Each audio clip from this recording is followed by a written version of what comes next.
Now, in some families, they argue about money. In some families, they argue about sex. In my family, we argued about spelling. English is my second language. I learned how to speak it very fast. I learned how to read very fast. I never learned how to spell. Couldn't get the hang of it. Now, why do you need an E before the U in Europe? Makes no sense to me. Why do you need a K before Nick, knock, nom, night, on and on? Why do you need a W before right or wrong? And where is the I in I? Couldn't get it. Now, I met my husband when I was 16. When I was 17, I went to school out of town. So we corresponded. We wrote letters. I don't think the phone was started. And he would return my mail with misspelled words underlined. I was furious. Nevertheless, I married the guy. He was a tennis player, and he wore those cute little white shorts, and he had great legs. And he was tall and slim, and he had a nice smile, and sparkling blue eyes, and lots of curly brown hair. And he could spell. Never misspelled a word in his life. Knew every word in the dictionary. Could translate back and forth several languages. And did his puzzles in ink. Now, all through marriage, I had to write a paper typed. Either I was working, or volunteering, or going to school.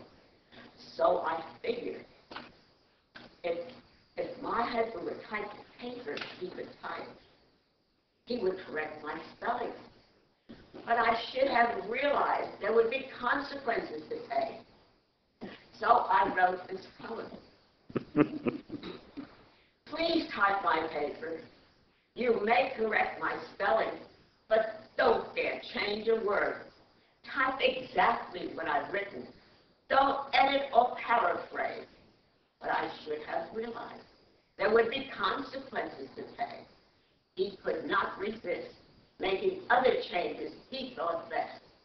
So I stood behind his shoulder and watched him like a hawk. Oh, how I suffered till he finished the page. And when the tension grew so intense and visions of murder were dancing in my head, I decided best to get a stranger to type exactly what I said. Now, Mausoleum. now, I'll give you one. Before my husband died, when my husband died, I learned to love the garbage man. Monday and Thursdays, he emptied my garbage can. And when I was late, I'd rush out calling, "Wait, please wait." And he turned and meet me halfway. Now, if Monday is a holiday, Tuesday becomes my pickup day. Then what happens on Wednesday, my recycling day? Now let's pick up for the rest of the neighborhood.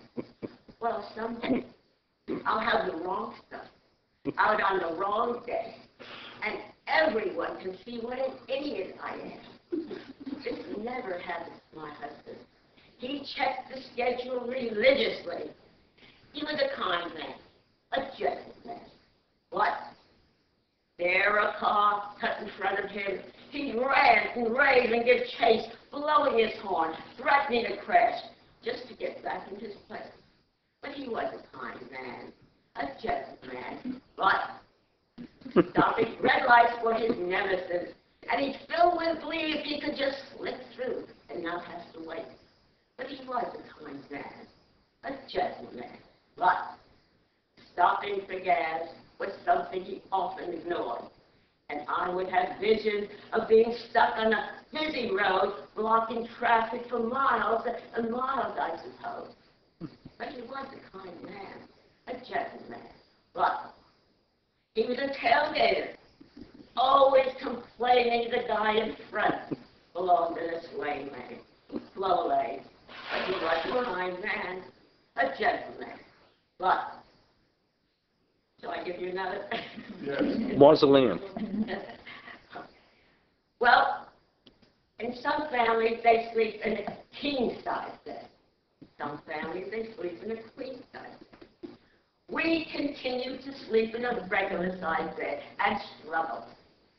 And nights when I'd be pushed and pushed and pushed almost to the edge, I finally stood up, furious and wide awake. Now I started to push back. I pushed and pushed and pushed. This man whose bed I shared, this dead weight, I pushed and pushed till he'd awake. Moo! I need some space. Must we divide this bed with a Puritan's bundling board so that you remain in your place and I can have my space? Yet I know I would miss the closeness of his body, the smoothness of his skin, his warm embrace, my head on his shoulder, my leg across his waist. For he was a kind man, a gentleman, but